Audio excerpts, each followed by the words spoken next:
and then from there we go up to Cape Byron, so Byron Bay, and then on to Cape York.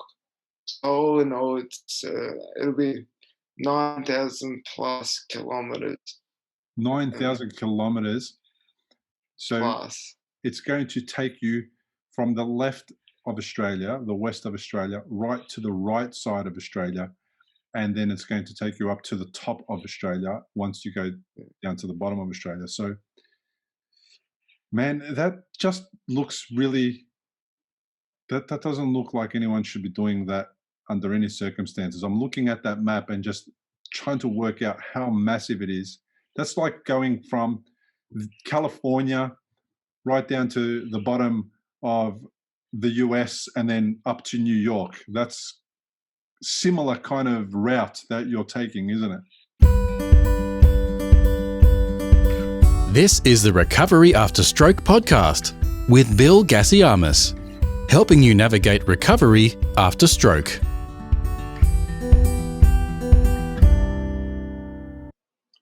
Bill from recoveryafterstroke.com. This is episode 143, and my guest today is Tommy Quick. Tommy experienced a stroke aged 12 and has had to overcome a lot of adversity, as well as overcoming aphasia. Now, 15 years after the stroke, Tommy has decided to ride from the west coast of Australia to the east coast of Australia and then up to the north coast in the hope of raising $1 million for the Stroke Foundation. Tommy will ride more than 9,000 kilometers or 5,592 miles and is expecting that the ride will take more than a year. To find out more and to follow Tommy, you can go to www.the4points.org. If you have enjoyed any of the Recovery After Stroke podcast interviews, please share your favorite episode on social media, give the show a 5-star review on iTunes, and if you're watching on YouTube, please give the episode a thumbs up and subscribe to be notified of new interviews. Your support with this will make it easier for other survivors to find the show and perhaps feel better about the situation they find themselves in. Thanks so much for listening, and now it's on with the show. Tommy Quick, welcome to the podcast. Hello, Bill. How are you? I'm well, mate. Thanks for being here. I really appreciate it, man. I thought I'd get in touch with you because you're about to do something crazy. You're about to do a ride called 4 Points of Australia. And before we talk about that, can you tell me a little bit about what happened to you and how you got to this stage of deciding that you're going to ride a bike all over Australia? All right, so where to start? That's a good question. So I'll go back to the beginning. So I had a stroke when I was 12. I just woke up one morning. I thought I had a headache, went in to see my parents, who were in the next door room. Told Mum I had a headache, and she went and got me some Disprin or aspirin, something like that. She came back, I sat up, she gave me some, and drank some. I probably spat some out because, if you know what any pills like that taste like pure. It's just disgusting, absolutely feral. But she made me finish all that. And yeah, 5 minutes later, I was unconscious and woke up 5 weeks, 2 days later, from an induced coma. How old were you, man? I was 12. 12 years old. I just started high school. It was the 6th of the 4th, 2006. So all you remember is you had a headache. You went to Mum. Yeah. She gave you what most mums give to their kids when they say they've got a headache, like a Panadol, which is a paracetamol tablet, or a Disprin, which is kind of something similar that you dissolve in water, tastes disgusting. And then the next thing you remember is waking up 5 weeks later out of an induced coma. Yeah. It was just, it was really scary. Like, I was, like just before I was unconscious, I was literally screaming my head off, and then I just shut down. My body shut down, or went unconscious. And that was probably the scariest point of my life at that particular moment. Yeah. Tell me what caused that headache. What was the reason that headache happened? Bad luck. Nah, like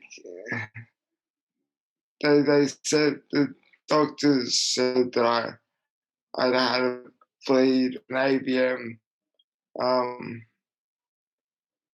but there's no,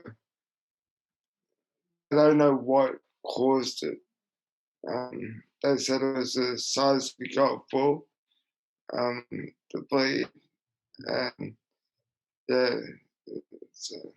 So you had an AVM, it bled, and it caused a blood mass in your head, which was the size of a golf ball. Man, that's similar to me. I'm very familiar with that process. It happened to me when I was 37. You were 12, and when you woke up 5 weeks later, what were the challenges that you now had? Because I had issues with my ability to walk, memory, the whole lot. What kind of challenges did you face after you woke up? For one, believing that it was real. That was very, honestly, I thought I was in a video game. Like, you press that button, everything goes back to normal. That was probably the first part. Answering the question, why did it happen to me, which is similar to the video game. Why did it happen to me? What reason was it that I should have this stroke? And then I had to relearn everything from walking to talking, and talking was the most affected area of the brain apparently. But I love to talk, so I remember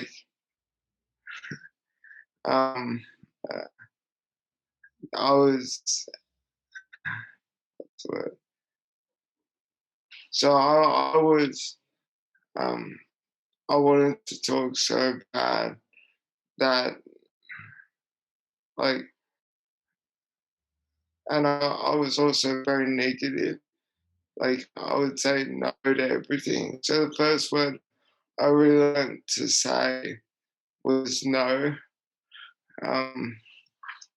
So I had to really learn to walk, talk, swallow. I had a tracheotomy. I had to even learn to lift my head up. I was like a big baby, pretty much. So you had to basically start from scratch. You learn how to walk, talk, move your head, sit up, the works. Yep, it works. Yeah. Was that similar to you? Or? No, I didn't have such a dramatic issue with my talking. Walking was an issue. I had to learn how to walk again and use my left arm. That got better relatively quickly. I still experience numbness and usual left-sided challenges, but I don't have any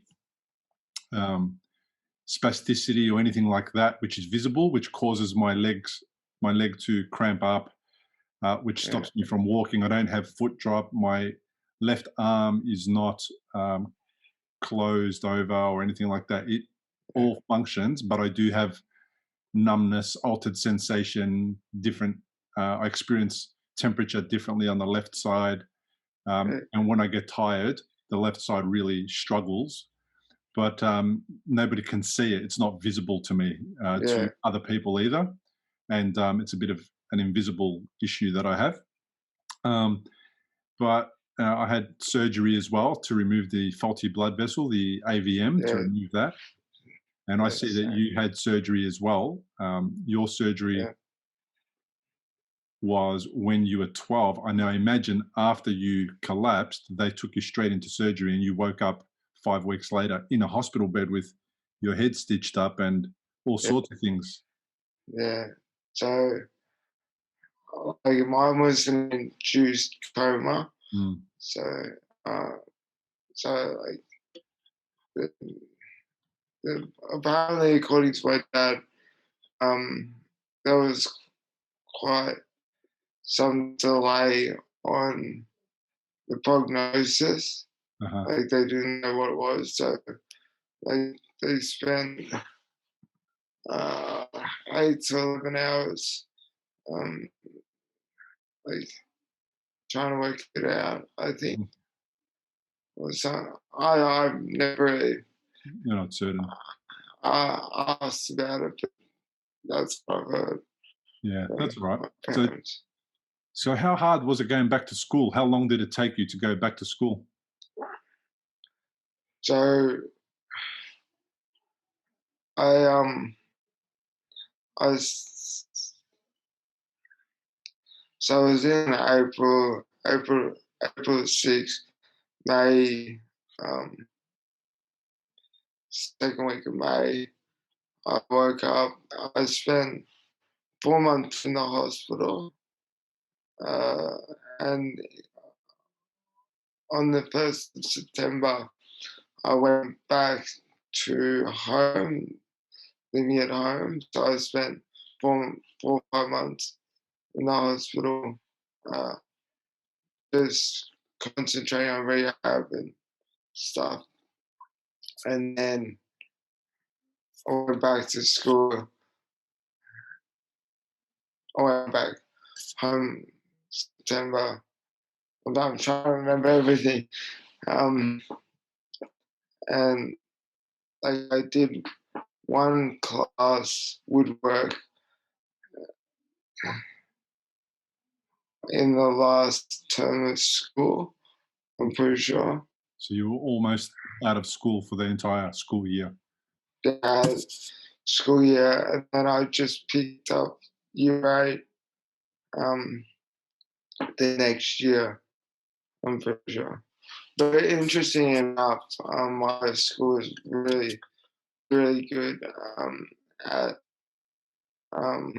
because like when I was in the hospital, they would every Wednesday, I think it was, a home group teacher. She brought two of the kids like into the hospital to see me and talk to me and just have general general chat, I suppose, just for like 20 minutes or 10 minutes, which was really good. I felt like I wasn't as alone as I probably could have been. Yeah. Yeah. You were 12 at the time. How old are you now? I'm 27. I had to think about that. Yeah. All right, mate. You don't. You've gone through this process and you've lived with the conditions and the situation that you were thrown into at 12 for 15 years now, right? So it's been a decent journey. And how long ago did you decide that you were going to start doing something to raise awareness and support the stroke community with the ride that you're planning? And we'll talk about the ride in a minute, but when did you decide to do something about this situation?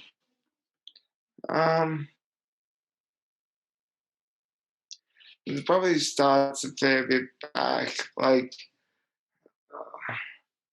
it's kind of like a story. So, year 8, for some reason why I can't remember, I started playing table tennis, and like just in school, I was terrible back then.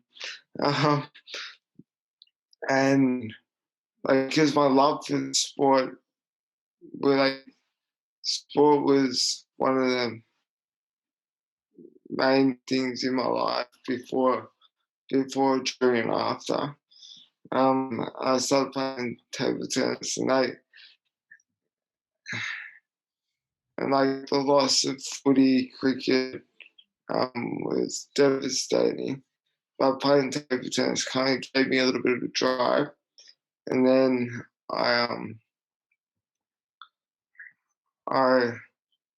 kept going, like getting a bit more drive, I suppose.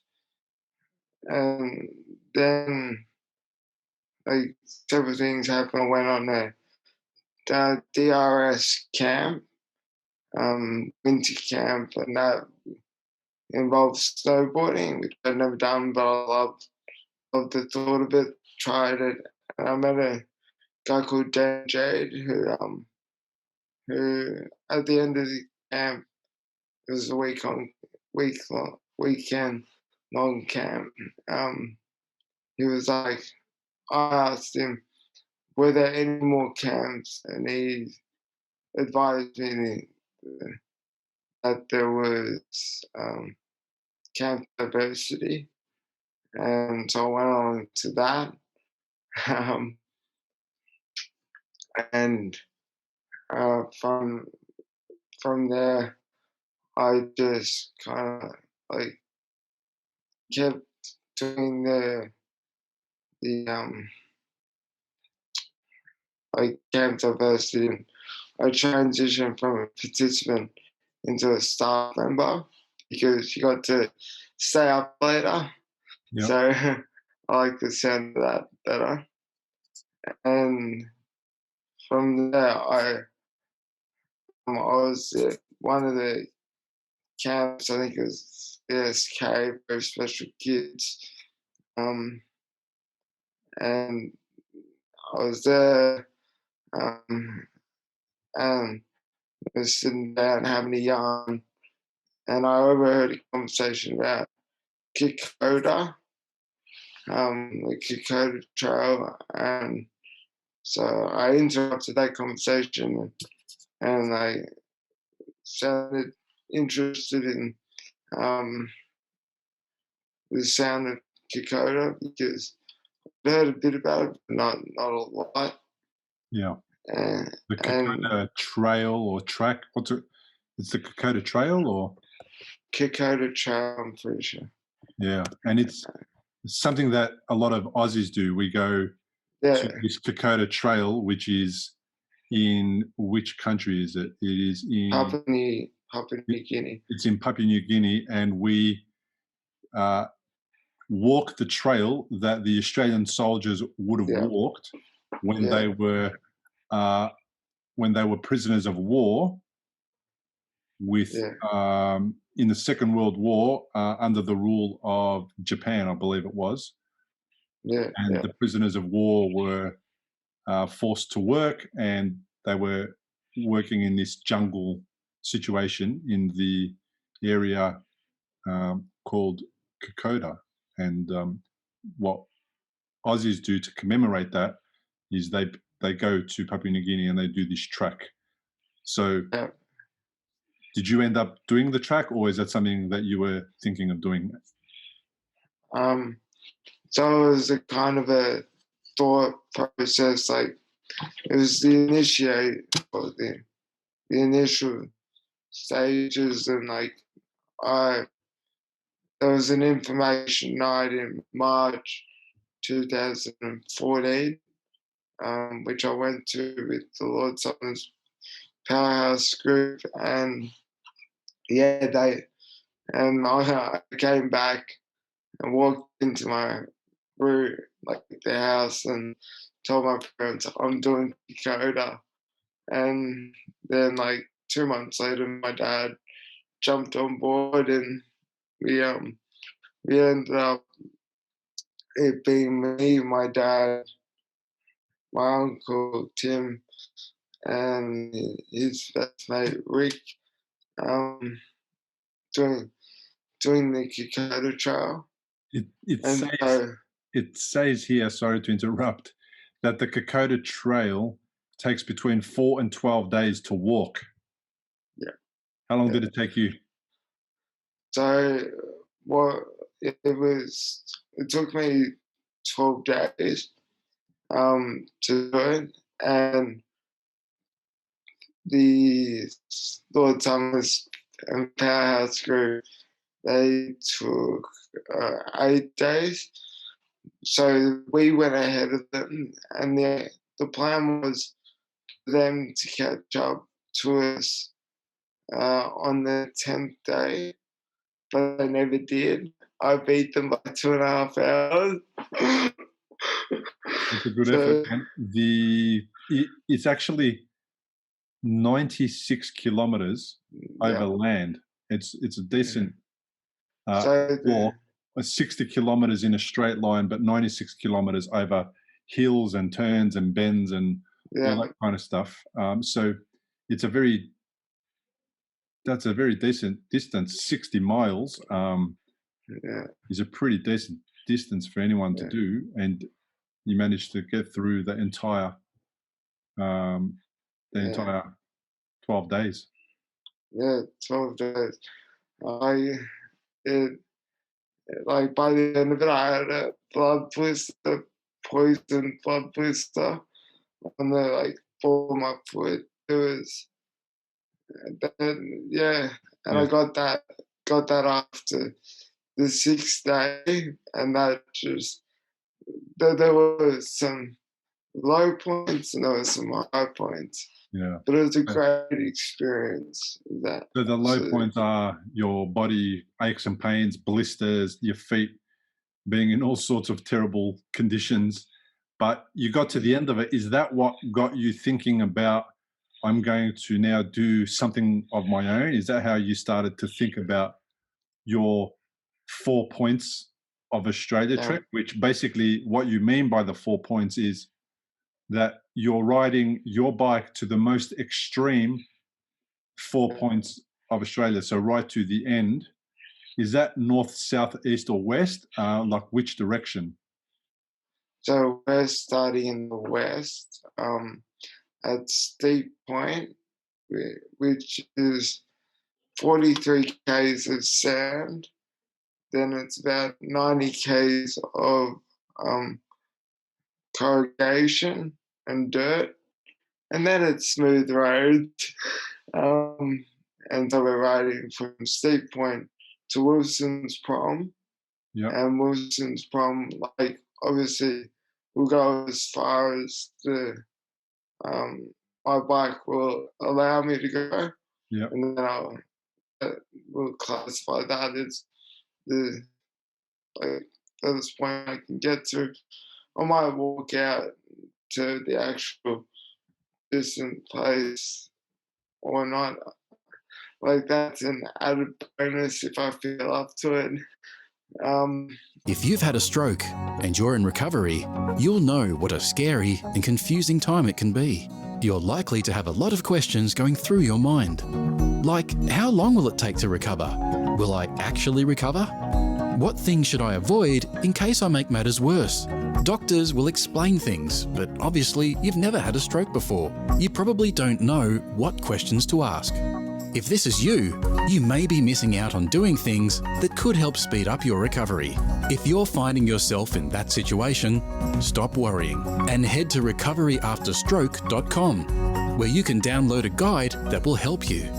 It's called 7 Questions to Ask Your Doctor About Your Stroke. These 7 questions are the ones Bill wished he'd asked when he was recovering from a stroke. They'll not only help you better understand your condition, they'll help you take a more active role in your recovery. Head to the website now, recoveryafterstroke.com, and download the guide. It's free. And then from there we go up to Cape Byron, so Byron Bay, and then on to Cape York. So all in all, it'll be 9,000 plus kilometers. 9,000 kilometers. So Plus. 443 hours, according to the map that you've got on your website. It's going to take you from the left of Australia, the west of Australia, right to the right side of Australia.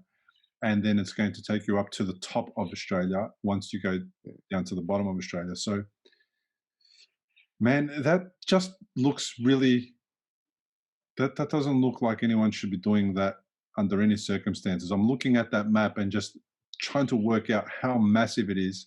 That's like going from California right down to the bottom of the US and then up to New York. That's similar kind of route that you're taking, isn't it? Yeah, I suppose. I'm not good at US maps. I've only been to the US once. It doesn't sound like you're good at thinking about anything, man.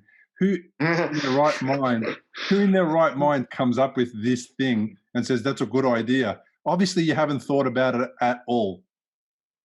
No, I've thought about it for quite some time. It was actually a mate of mine. Yeah. So I got my recumbent track in late 2018 through NDIS. So not NDIS, Slow to Recover. And I wrote, and after doing Kokoda, I was like, what am I gonna do? I didn't really have any drive to do anything physical, and I'd become a personal trainer and stuff in 2014 as well. And I had no drive, like I said, and I rode over to a mate to meet up for a mate for coffee, 2018 late, and he was like, oh, he saw me on my bike or my bike outside, why don't you ride around Australia? I was like, yeah, cool, I'll do that. And then we were obviously refined it to the foremost extreme point, just because someone has never done it before. Well done, bro. Thank you. That's mental. That is mental. It is, for the people listening who are overseas, it's 5,523 miles, 8,890 kilometers. It's so far to go. And I've done some long drives from Melbourne, where I live, near the bottom of Australia, to the north, along the freeway to Sydney and then to Byron Bay, which is at Cape Byron. Man, that takes in a car that takes 20 hours, 22 hours. Yeah. So how many days do you expect that you will be on this journey? So we've set aside a year to do it in. So, but realistically, I've mapped it out. I mapped the journey out, and the way I've calculated it is by distance, and so realistically, it'll take 4.5 months to get from Steve Point to Wilson's Prom, which is about 4,500 Ks. Hmm. And then it'll take about another 4.5 months to get up to Cape York. But like, we might have to change the route, second half of the route a little bit. It's still open for debate, I suppose. So, like, realistically, it'll take about 10 months. That's my thoughts on it. But who knows? It might take the whole year. I might do it in like 2 days. Yeah, good on you, man. No way. You're not doing it in 2 days. You're not doing it in 2 months. You might do it. I hope you do it in a year, like you said. I really do. I hope you've got plan to look after your body, your joints, your butt, your feet, your shoes, your hair, everything. I hope you've got people that are going to help you out. Yeah. Like so on my bike, the good thing is that I'm riding a recumbent track. Yeah. So they're the lay down, feet forward kind of thing. So they're a little bit harder than normal bikes, I like to think, because it takes a lot more. Like, you've got no momentum going up a hill, and you've got more air resistance than normal bikes. Yeah. So there's that. So it's going to take a little bit longer. And I've got a support crew, which are my parents mainly. But the thing is that anyone can come along for the journey, and they can either ride with me, or they can come and just be part of the support crew and help me out. And that's to promote social inclusion, like just being true mates and helping a mate out kind of attitude. Yeah, and it'd be bloody boring doing that bike ride on your own, wouldn't it? Yeah. Because it's the lay down bike, it goes slower. So, like, what might take someone like 2.5 hours to cover 60, 70 Ks, I'll be still at the bloody 45K mark. Every 2 hours. Yeah. Every 2 hours. So if I go 2 hours, that'll be about 30 Ks. Okay. Whereas a normal bike, they'll be at 60 Ks by then. Okay. So how many kilometers do you plan on riding every week or every day? So, like, from Steep Point to the end of the Nullarbor, so like near Ceduna or Port Augusta, we average about 74 Ks a day, 3 days in a row, 1 day rest to recover. So every 3 days I rest and recover. Okay. And like in that time, I'll be talking, hopefully giving talks to anyone who listens to me about my experience in my life and stroke, and how important it is to raise awareness about it. Yeah. And then after we get past, I've forgotten the name of it. It's the end of the Nullarbor. It decreases by like 10 to 20 Ks. So it's average about 54 Ks a day from there. So it's not too bad. So that 50 Ks would take like 4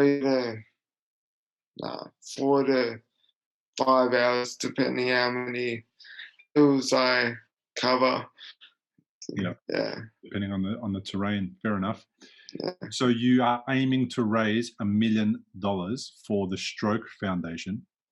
Yeah. Surely in there, maybe there's a few bucks there available for you to buy a few beers, new bike tires, something like that. Yeah.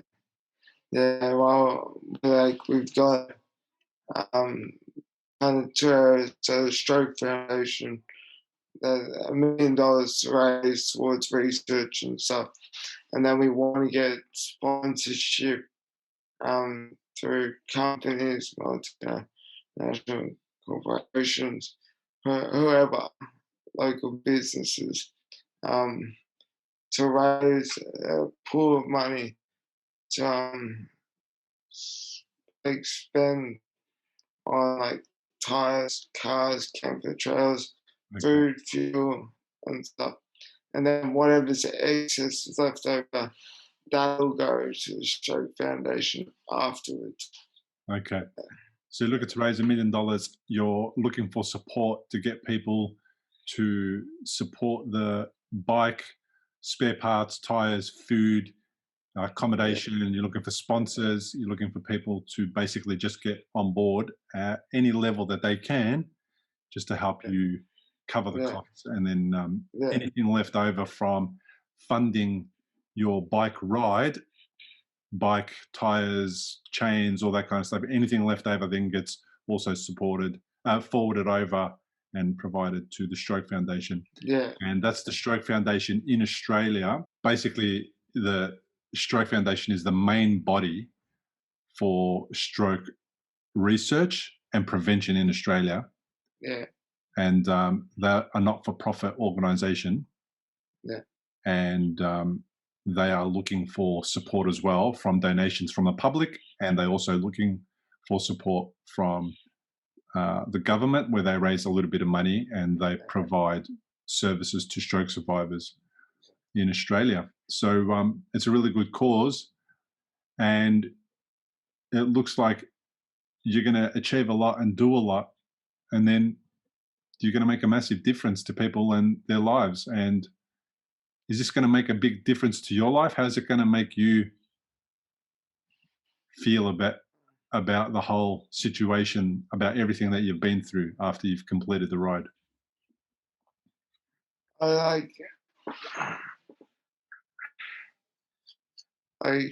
It will make a huge difference to me, because like when I started the campaign and as I got further along, like a lot of people ask me why I'm doing it. Like obviously to raise awareness, obviously to provide social inclusion, mainly towards disability, but it could be people's mentality, and all that. But like I want to like prove to myself that I can do it, that I'm someone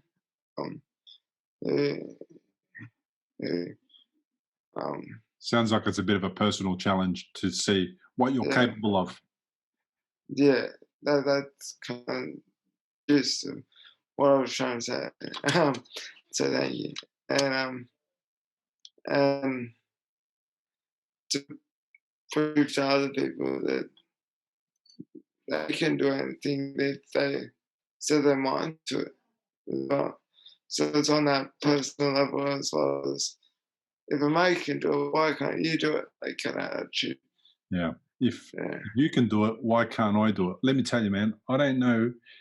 If you can do it, I want to make sure you do it. I want to make sure you get to the end. That's why I want to support you in this way, raise a little bit of awareness, bring people to your page.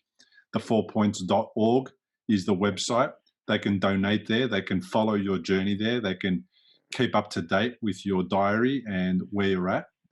And on Instagram, they can go to at 4 points, I beg your pardon, at 4 Points Australia. They can follow you there. I'll have all the links on the show notes so people can go and find it and come and see you. But let me tell you something. If you do 9,000 kilometers what did we say that was in miles? 5,523 miles. If you spend a year doing that ride and achieving that goal and raising money for the Stroke Foundation, $1 million or less or even more, you're not going to make me feel any better about myself, mate. You're going to make me feel like an absolute wimp, like somebody who needs to step up and needs to do more than what I'm doing. That's what you're going to make me feel like. You're going to make me feel like I need to get off my ass and be more motivated. Don't worry, there'll be highs and lows of it, and I'll be recording all that, and really say that there is times in your life where you're challenged, and that's where you've got to overcome it. That kind of attitude. So don't worry, you guys will all see me my highs and my lows. I'm gonna film it to prove it. Yeah. I'm looking forward to following your journey, and I wish you well. It is now, we are recording this podcast episode in May of 2021, and according to the countdown timer on your website, it says you've got 90 days, 11 hours, and 47 minutes before you start your ride. Yeah, I would just count the days, not so much the hours, because I might have to start at like 1 o'clock in the morning to get out of Steep Point, or it might be a breeze and I only need like 2 hours to get out of it. So like the hours are very loose starting time. So yeah. All right, 90 days then. So in around 3 months' time, you're going to be on the road. How much training are you doing?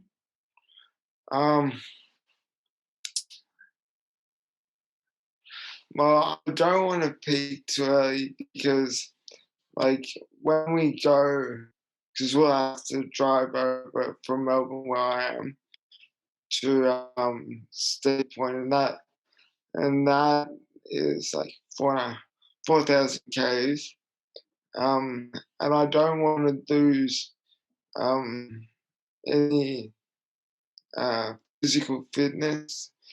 So we could do it in 5 days, but what we've chosen to do is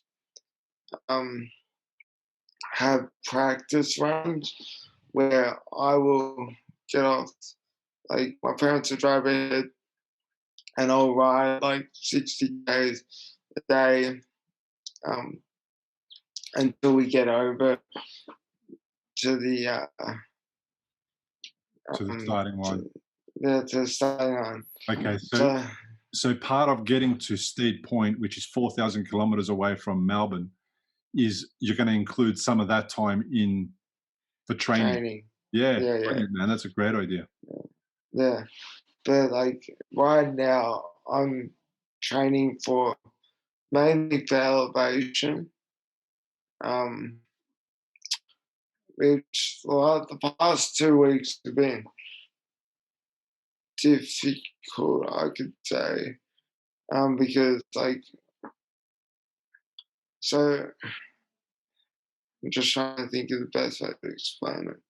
So like 1 hour, if you break it down, 1 hour of hills in an hour, I'll get maybe say 190 meters of elevation done. Like that's just going in a loop. So going down a hill and up it, down a hill and up it, the whole hour. And so like this week, well, the week just gone, I did 508 meters of elevation, 33 k's of one hill going up and down. That's really boring. And that took 3 hours. And like after that, I was absolutely smoked. Like next day, was so sore and stuff. Because like it's so much stress on the body. Like Yeah. if it's a normal ride, like I'm riding from here to Ballarat, it might be 500 meters of elevation, but it's not consistently going down and up. Yeah. So It's a bit easier. like, it's a bit easier. And so like for the past the past 3 weeks, I've been trying to hit 1,750 meters of elevation in 1 week, but I haven't been able to hit that target, which has been very annoying. But like I said, that 500 meters of elevation last week on the Wednesday, that was like a solid session done. So like I try and take the positives out of it. Yeah. So this week, what this week will look like is 2 500-meter efforts and like 1,400 meters of elevation in total. So I'm just like kind of similar, less, but at the same time, it's a bit more effort required. Yeah. Wow. Does that make sense? It does, man. It does. And I'm glad it's you doing it and not me. Yeah. Are you sure you don't want to jump along for a bit of a journey? I do. I actually do. I would love to catch you on your Melbourne to Wilson's prom journey. Maybe I can, if I follow you and I know where you're going to be and when you're going to be there, I might be able to jump on and do a little bit of that, mate. First question, do you have a bike though? I do, man. I have a bike. I have an e-bike because it's too hard for me to ride a regular bike. Yeah. So I have an e-bike that's going to help me get up those hills and all that kind of stuff. So that'll be good. Yeah. So yeah, if you're in Melbourne at a certain time and I know you're coming, I can plan for it and I can jump on and do maybe a couple of days worth of riding with you. How would that be?